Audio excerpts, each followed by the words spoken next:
मेरा नाम है सागत। आप देख रहे हैं टेक रैक। तो चलिए शुरू करते हैं।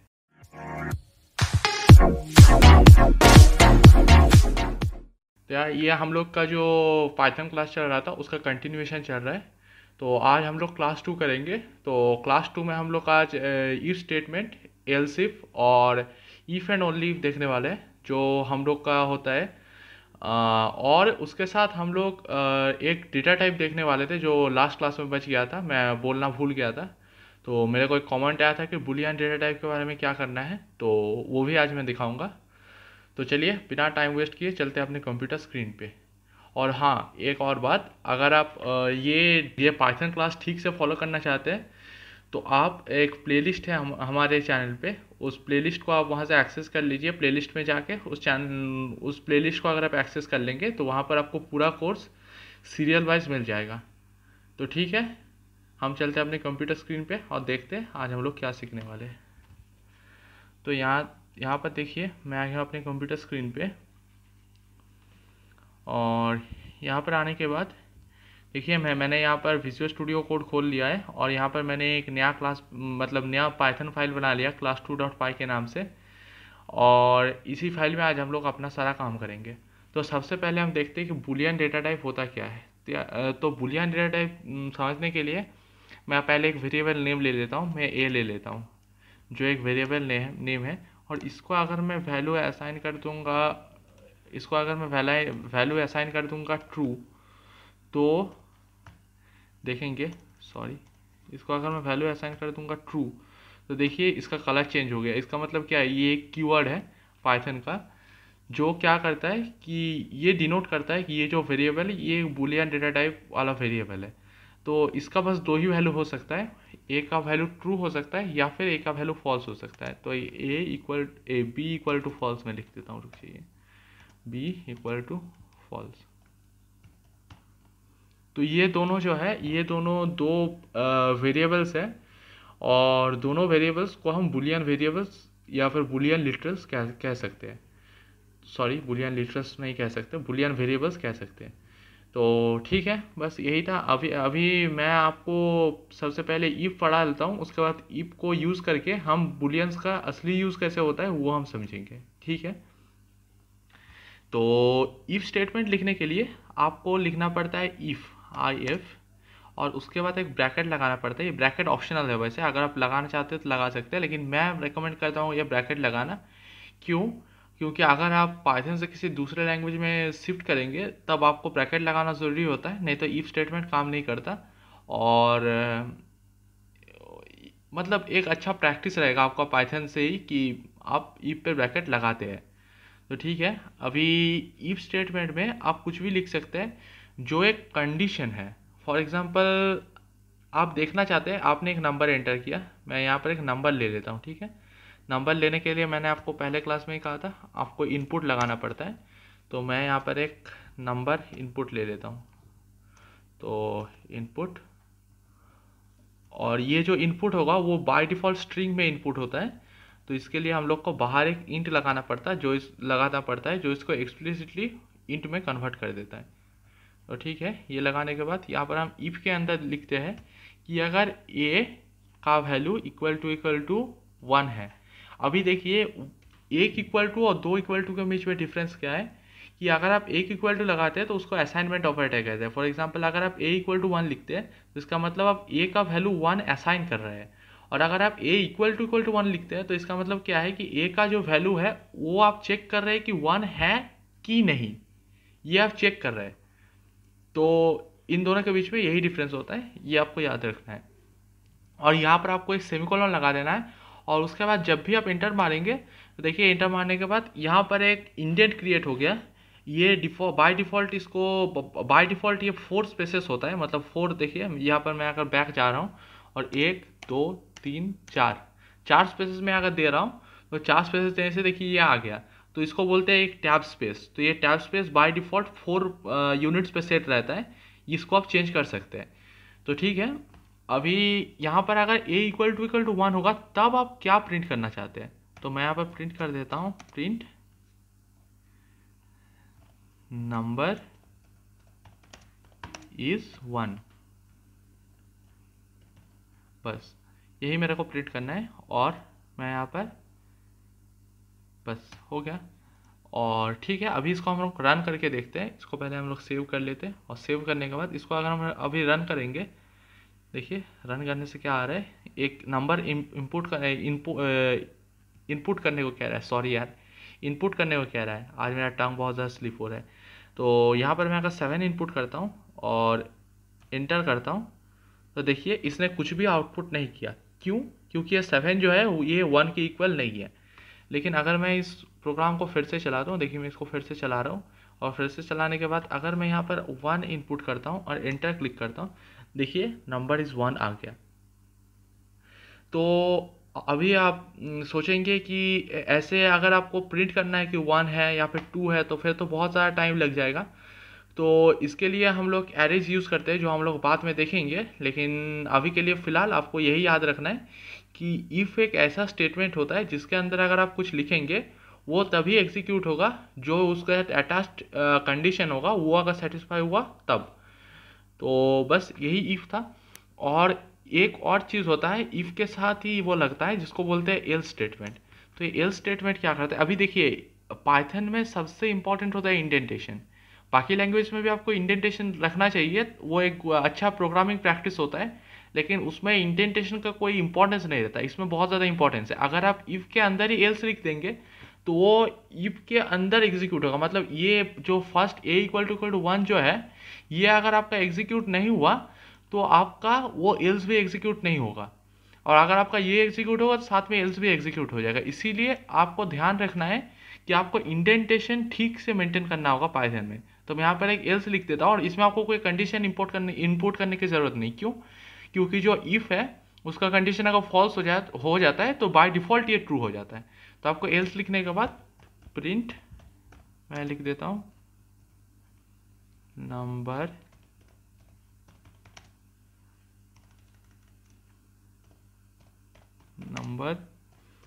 कुछ दूसरा है, नंबर कुछ दूसरा है। ठीक है, और मैं इसको अगर रन करता हूँ, देखिए अभी रन करने के बाद मैं अगर कोई और नंबर दे देता हूँ, फॉर एग्जांपल मैं यहाँ पर अगर 6 दे देता हूँ और एंटर क्लिक करता हूँ, तो देखिए यहाँ पर बोल रहा है नंबर कुछ दूसरा है। और यहाँ पर मैं इसको फिर से रन करता हूँ, और अगर मैं 1 देता हूँ, देखिए बोल रहा है नंबर इज़ 1।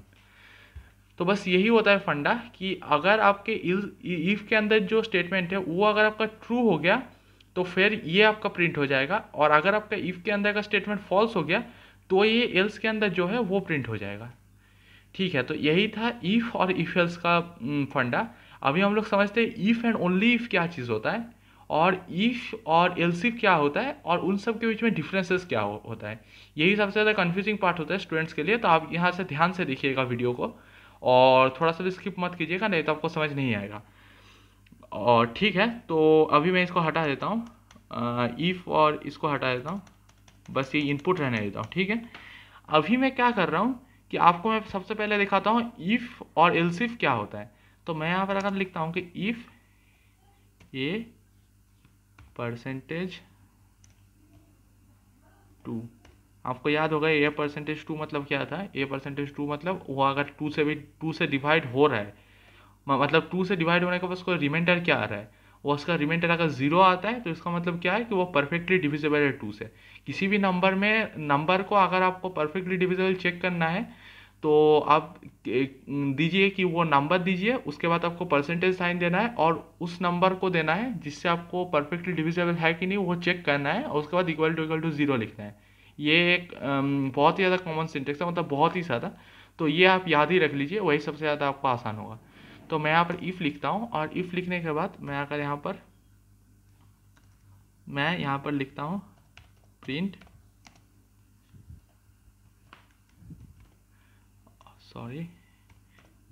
Divisible by 2। और ठीक है, और यहाँ पर मैं अगर एक एलिफ लिखता हूँ, और एलिफ मतलब एल्स इफ का शॉर्ट फॉर्म होता है एलिफ, एल और उसके बाद इफ़, और ये दोनों आपको एक साथ लिखना पड़ता है। अगर आप किसी और बैकग्राउंड से आ रहे हैं तो उसका सिंटेक्स आप भूल जाइए, वहाँ पर आपको एल्स उसके बाद स्पेस देके इफ़ लिखना पड़ता है, उसके बाद आपको उसके अंदर सारे स्टेटमेंट्स लिखने पड़ते हैं, लेकिन यहाँ पर ऐसा नहीं है, यहाँ पर आपको एलिफ साथ में लिखना पड़ेगा।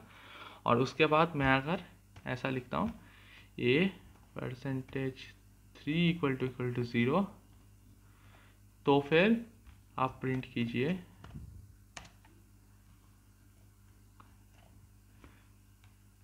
Divisible by 3। और या फिर अगर एल्स आ जाता है, और इफ एलिफ के साथ आप एल्स भी लगा सकते हैं कि तब इसका वर्कफ्लो कैसे होगा। देखिए, सबसे पहले आपको वर्कफ्लो समझना ज़रूरी है, तो मैं आपको वर्कफ्लो समझाता हूँ कि आप इफ के अंदर गए, जो आपका प्रोग्राम है वो सबसे पहले आपकी इफ के अंदर चेक करेगा। अगर आपका जो स्टेटमेंट है वो ट्रू हुआ तो इफ का चीज़ प्रिंट करेगा। उसके बाद वो एलिफ को चेक भी नहीं करेगा, वो सीधा नीचे चला जाएगा और ये जो इफ एलिफ एल्स इन सबको एक साथ स्किप कर देगा। लेकिन इफ एंड ओनली इफ में ऐसा नहीं होता। मैं आपको थोड़ी देर बाद समझाता हूँ। देखिए, यहाँ पर मैं लिखता हूँ प्रिंट, और मैं यहाँ पर लिखता हूँ नॉट डिविजिबल बाय 2 और 3। ठीक है, हो गया। और ठीक है, इसको मैं एंटर करता हूँ और इसको हम लोग सेव करते हैं, और सेव करने के बाद इसको हम लोग रन करते हैं। देखिए, रन करने के बाद अगर मैं यहाँ पर लिखता हूँ 4 फॉर एग्जांपल, और मैं यहाँ पर एंटर करता हूँ, देखिए दिखा रहा है डिविजिबल बाय 2। और फिर से मैं इसको रन करता हूँ और यहाँ पर मैं लिखता हूँ 9 और एंटर दबाता हूँ। देखिए डिविजिबल बाय 3 दिखा रहे हैं। और यहाँ पर मैं अगर लिखता हूँ 6 तो डिविजिबल बाय 2 दिखा रहे हैं। अभी आपको एक चीज़ और लग रहा होगा कि यार ये तो 3 से भी डिविजिबल है, लेकिन ये दिखा क्यों नहीं रहा है। तो यही इफ एंड ओनली इफ और इफ एल्स इफ के बीच में डिफरेंस है। तो इफ एल्स इफ में क्या होता है कि कंट्रोल सबसे पहले चेक करता है कि आपके इफ के अंदर क्या स्टेटमेंट है। इफ के अंदर ये स्टेटमेंट चेक कर लिया, इसको ये ट्रू मिला, इसने ये चीज़ प्रिंट किया। उसके बाद पूरा ये जो चीज़ है इसको पूरा स्किप कर गया। वो इसने देखा ही नहीं कि इसके अंदर क्या है, और वो कंट्रोल सीधा बाहर यहाँ आ गया। तो लेकिन यहाँ पर अगर आप इफ लगा देंगे, फॉर एग्जांपल देखिए मैं यहाँ पर इफ लगाता हूँ और फिर मैं अगर प्रिंट करता हूँ, देखिए, और 6 लिखता हूँ, सॉरी 6 कहाँ लिख दिया, पर नहीं, यहाँ पर नीचे लिखना है 6 और एंटर। देखिए यहाँ पर डिविजिबल बाय 2 भी दिखा रहे हैं, डिविजिबल बाय 3 भी दिखा रहे हैं। क्यों? क्योंकि ये सबसे पहले इसके अंदर क्या देखा, ये स्टेटमेंट ट्रू है, इसको प्रिंट किया। फिर इसके अंदर क्या देखा, ये स्टेटमेंट ट्रू है, प्रिंट किया। और फिर अगर ये स्टेटमेंट ट्रू है तो ये एल्स इसका एग्जीक्यूट नहीं हुआ। याद रखिए, ये इफ का जो एल्स है वो हमने डिफाइन नहीं किया। ये जो एल्स है ये बस इसका एल्स है, मतलब ये अगर एग्जीक्यूट नहीं हुआ तो ये एग्जीक्यूट होगा। इसके लिए मैं आपको देखिए एग्जांपल दिखा देता हूँ। फॉर एग्जांपल मैं ऐसा कोई नंबर चूज़ कर लेता हूँ जो 3 से डिविजिबल हो और 2 से डिविजिबल ना हो। तो मैं 9 चूज़ कर लेता हूँ और एंटर अगर मैं दबाता हूँ, देखिए डिविजिबल बाय 3 दिखा रहा है। और ये जो डिविजिबल बाय 2 है इसके लिए ये एल्स नहीं है। इसके लिए अगर ये एल्स होता तो ये दिखाता कि नॉट डिविजिबल बाय 2 और 3, लेकिन इसके लिए एल्स नहीं है। लेकिन अगर मैं ऐसा कोई नंबर लेता हूँ जो 3 से डिविजिबल नहीं है लेकिन 2 से डिविजिबल है, तो देखिए क्या होता है। मैं 4 ले लेता हूँ और एंटर दबाता हूँ। देखिए divisible by 2, not divisible by 2 और 3, ये क्यों प्रिंट हुआ? क्योंकि ये यहाँ पर गया, इस स्टेटमेंट को इसका ट्रू पाया, इसको प्रिंट किया। उसके बाद ये इस स्टेटमेंट के अंदर गया, इसको ये फॉल्स पाया तो इसने ये प्रिंट कर दिया। तो आपको ध्यान रखना है कि जिस इफ के साथ वो एल्स लगा हुआ है, यानी कि जो इफ एल्स के पहले है उसी इफ के साथ ये एल्स मतलब कॉम्बाइंड होता है, और उसी इफ का कंडीशन अगर फॉल्स हुआ तब ये एल्स प्रिंट होता है, ना कि कोई पिछले वाला इफ से ये चीज़ ले लेगा। तो आपको ये चीज़ भी ध्यान रखना है। तो ये कुछ छोटे छोटे पॉइंट्स होते हैं जो बच्चे मिस कर जाते हैं और बाद में प्रोग्रामिंग में उन लोगों को दिक्कत आता है। तो ठीक है, इफ एल्स इफ ये सब यही था। अभी मैं आपको समझाता हूँ नेस्टेड इफ। ये नेस्टेड इफ जो कॉन्सेप्ट है ये आपके बहुत जगह लगेगा। आप जब लूप्स पढ़ेंगे, मैं नेक्स्ट क्लास में आपको लूप्स भी पढ़ाऊंगा, तब भी आपको ये कंसेप्ट काम में आएगा। तो ये कैसे आप करेंगे, फॉर एग्जाम्पल मैं लिखता हूँ इफ, और मैं अगर इसके अंदर लिखता हूँ इफ ए %2 इक्वल टू 0 अगर हुआ, और उसके अंदर मैं अगर और एक इफ लिखता हूँ, इफ ए %3 इक्वल टू 0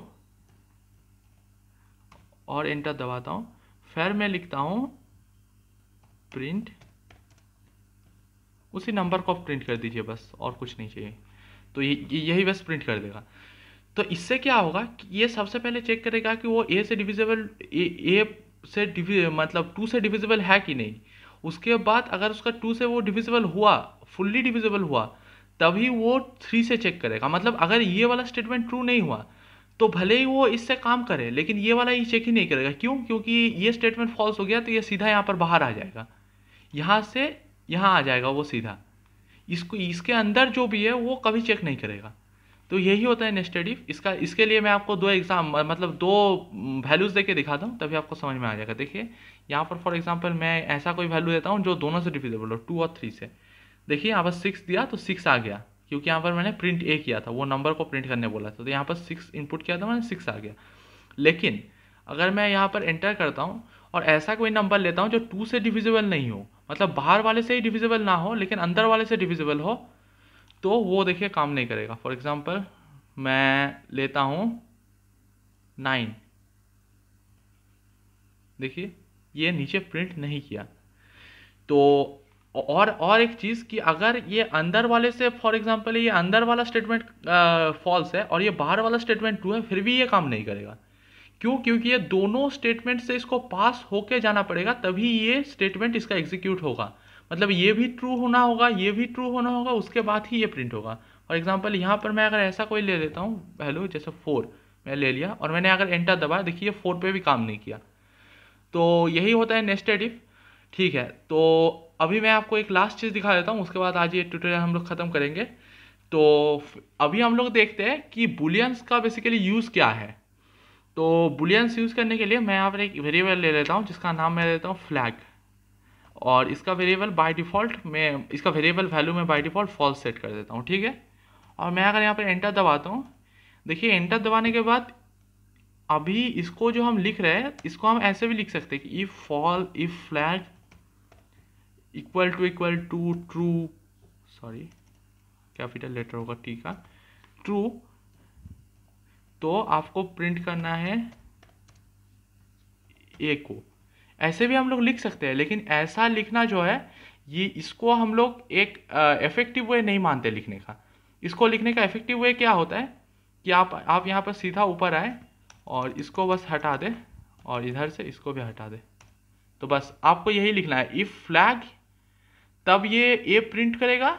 और अगर ये फ्लैग नहीं है, मतलब फॉर एग्जांपल इफ फ्लैग का मतलब क्या है, if flag equal to true, इसका मतलब होता है कि इफ उसका वैल्यू ट्रू है तो आप ये प्रिंट करो, एल्स आप प्रिंट करो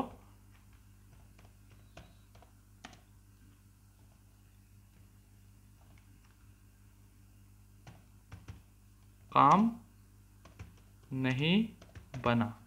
बस मैं यहाँ पर इसको अगर प्ले करता हूँ,